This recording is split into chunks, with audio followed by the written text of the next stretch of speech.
नमस्कार, आप देख रहे हैं झांझर टाइम्स। हर ब्रेकिंग न्यूज और लाइव अपडेट सबसे पहले आपकी आवाज हमारी ताकत, है ना।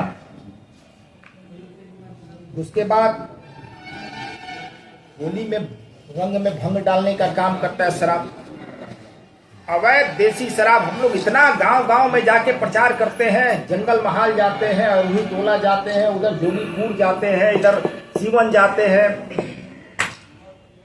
हम देख रहे होते कि थाना प्रभारी समझा रहा है कि भाई पीने के बाद किसी की आंख की रोशनी चली गई, पीने के बाद लीवर गल गया, हो रहा है, लोग को पता नहीं है, मर जा रहे हैं लोग। तो हम नहीं चाहेंगे कि किसी भी परिवार का होली जो है मेरा उस दिन फीका हो जाए।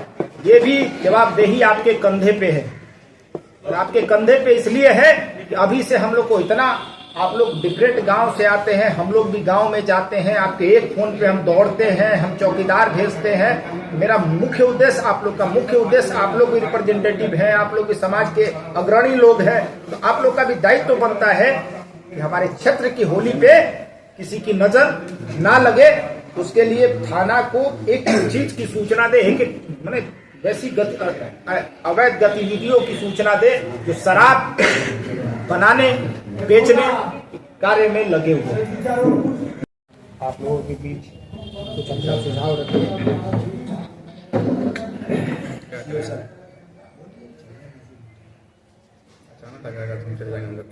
ठीक।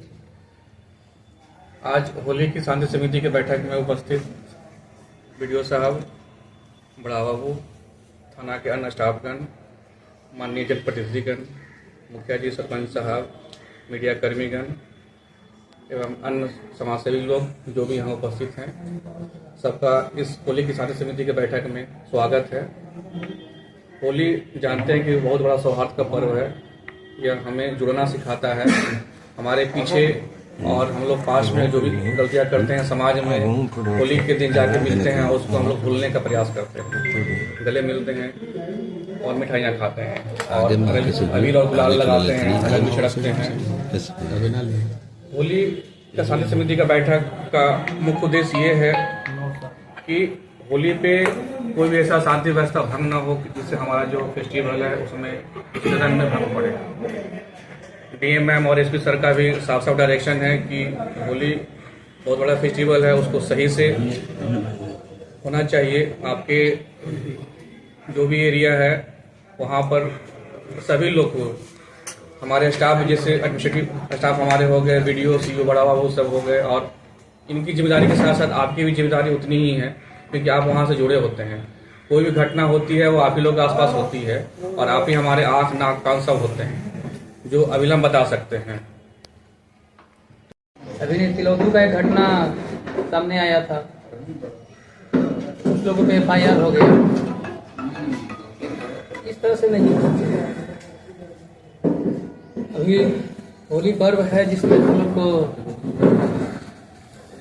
जो शराब वगैरह है, शराब तो पूर्णतः बंद है ही, लेकिन फिर भी कहीं कहीं देखने के लिए मिलता है। उसको इस बार आप लोग मॉनिटरिंग आप लोग के माध्यम से फिर से होना चाहिए कि होली में कम से कम, क्योंकि जो पहले जो घटना हम लोग यहाँ घटता था, आज से 17 में जो बंदी हुआ, 16 में बंदी हुआ 17 में, उससे पहले जो होता था उसके मामले में अभी हम देखते हैं तो बहुत शांतिपूर्ण तरीके से मनाया जाता है पर्व त्योहार। लेकिन और उससे भी उसको हम लोग और भी सही तरीके से कैसे करेंगे, छिटपुट कहीं कहीं हम लोग को सुनने के लिए मिलता है, तो उसको हम लोग सूचना देंगे। वहाँ पर हमारे वहाँ से सभी लोग जो हैं, पहले तो आप लोग प्रयास कीजिए कि ये चीज़ें ना हो, लेकिन फिर भी वो चीज़ें हैं तो गोपनीय रूप से सूचना दीजिए वहाँ के बारे में। लोग यहाँ से जाएंगे टीम, ठीक है ना, तो करेंगे। और बाकी डीजे अगर आप लगाते हैं तो आप पे कार्रवाई हो जाएगी। अगर संज्ञान में आता है हम लोग को तो उसके लिए आप तैयार रहेंगे। दूसरी बात, दारू कंप्लीट बैन है। हमारे बिहार सरकार के द्वारा डायरेक्शन भी आता रहता है समय समय के साथ।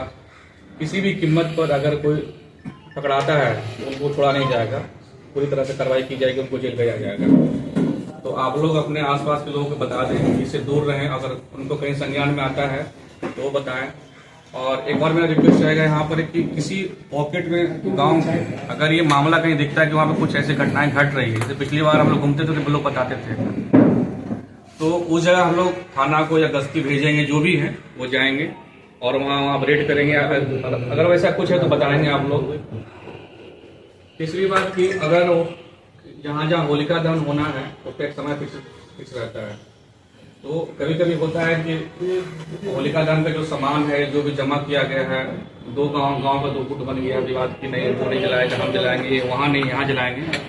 अगर उस तरह का मामला है तो भी आप हम लोग को बताएंगे, ठीक है। उसके ऊपर अगर कहीं इलेक्ट्रिक वायर गया हुआ है, कहीं तार वार है गया हुआ, बिजली का तार अगर कहीं है वैसा गया हुआ, तो आप हमें संज्ञान में दीजिए, उसको हम हटवाएंगे या उसकी अलग व्यवस्था होगी।